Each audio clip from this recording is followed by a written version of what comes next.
Good afternoon, everybody. This is your friendly neighborhood illustrator, Mr. David Joyner, coming to you again from the Artist's Corner. And it's another wonderful Monday.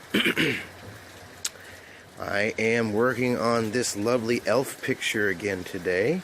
I decided to continue making it awesome, and so that you could see a little more of a detailed illustration.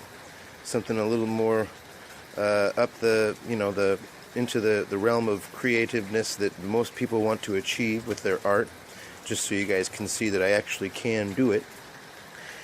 And so can you. So here we are. We're using the good old Sharpie. Nothing fancy here. Cheap Sharpie pens, cheap pencils. It's a rainy Monday. You can probably hear that rain coming down.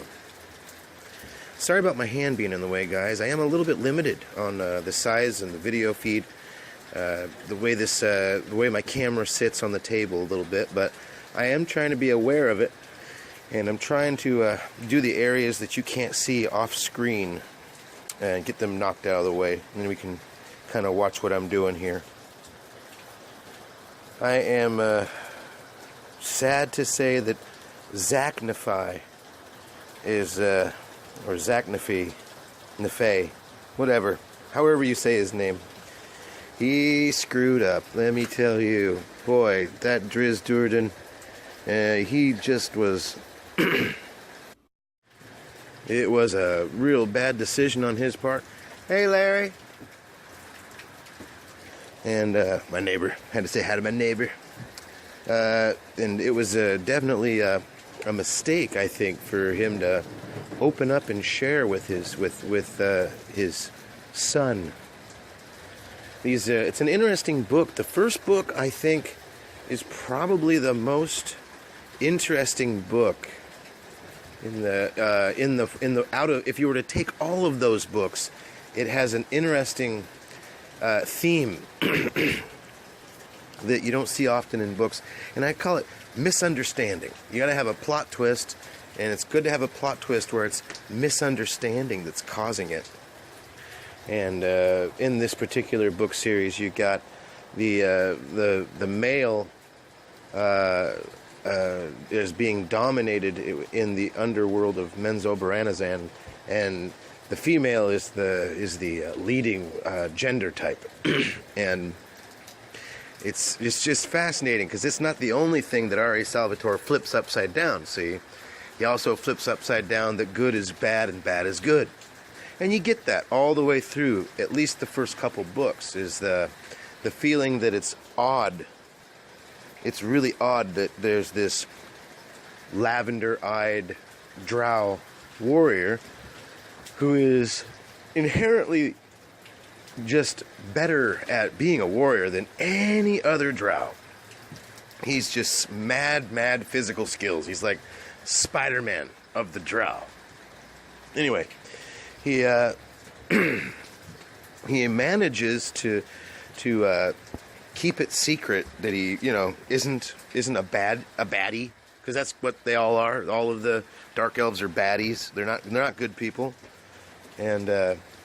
And he end up with him trying to keep it secret, and he's actually keeping it secret so well that it's not even known by the only other person in Menzoberranzan like him, who happens to be his father, his sire, and he also is the best swordsman in Menzoberranzan. He's the best teacher of sword fighting and it's just it's in Nemen Ner Shezbernan.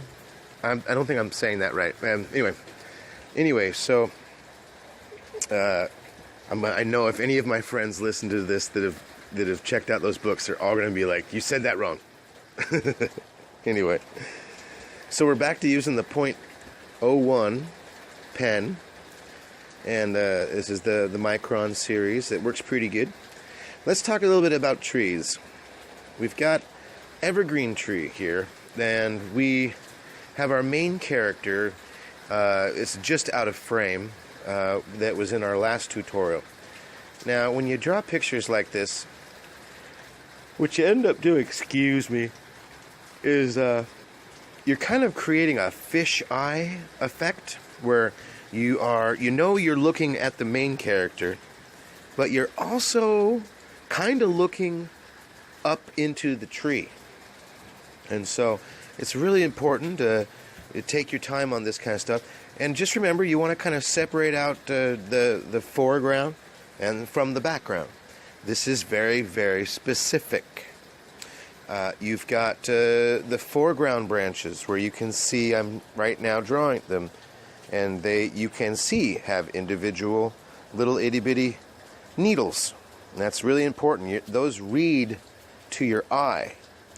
And then right next to them, you've got the jagged, oh, sorry about that, it's falling off my drawing table. So you've got needles like that, and they're in the foreground, and they're on the branches nearest to our eye. Sorry, I didn't get a good night's sleep. And actually, maybe it's just because I had lunch. You got this idea that what I'm looking at in the foreground, I'm going to actually draw it a lot more simply in the background.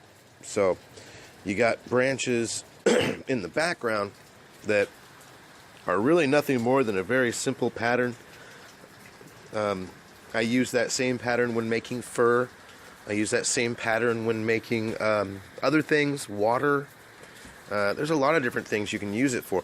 But when you put it right next to these branches, and then you give it just, you kind of orientate it from, parallel on the page. You kind of make it look like it's sort of reaching outward in little bits here and there. It starts to read like pine, or like pine needles. Sorry. I'm just going to keep yawning. I don't care. I'm just going to have to do it. So now I'm going to go in, and I'm going to start separating out little areas where there will be, let me see, I'm going to put in some little more needlework here. This is stuff that you probably are going to want to highlight with a lighter color. They're going to sort of fade into the darkened areas. It's a hard effect to go for, so I'm going to go ahead and obviously do that for you. I want to show you guys how to get these more difficult coloring effects, because this is going to be one of those where coloring it is 50% of the art. I mean, a lot of people think that coloring is easy. Can be depending. But if you want to color and have your coloring be mistaken for,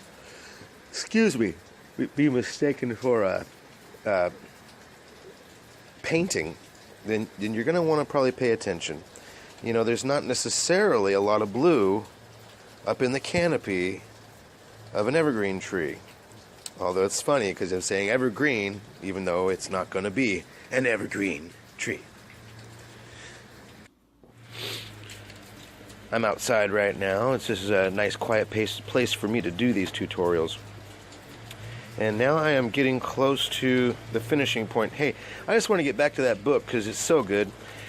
But we're at the fait de resistance. We're at the final bit. We're at the point where Zach Nafi has told his son, "Oh, really? I am your father," just like freaking Luke Skywalker style.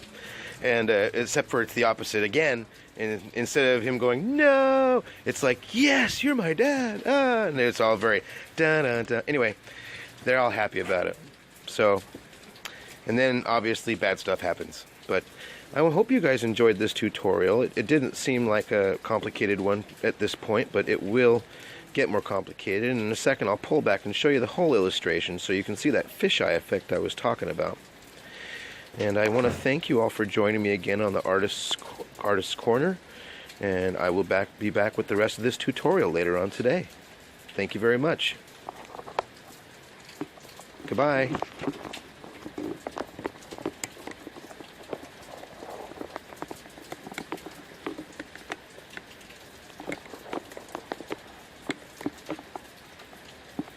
Bye, guys.